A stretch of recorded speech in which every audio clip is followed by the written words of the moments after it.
Don't let the cold weather catch you unprepared. Hi, I'm Gina Walton with the Walton Home Team of Keller Williams, and here are several winter home maintenance tips for your checklist to make sure your home is ready for these colder months ahead. Check your air filters, switch the ceiling fans to rotate clockwise, cover patio furniture and store those cushions.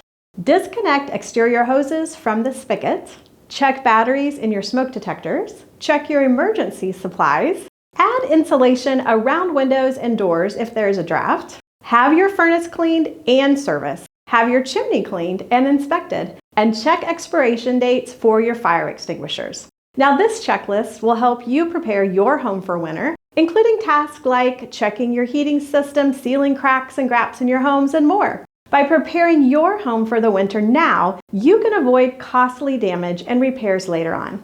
For more tips on Kansas City or featured businesses, neighborhoods, and ways to keep your home maintenance up, make sure to subscribe today.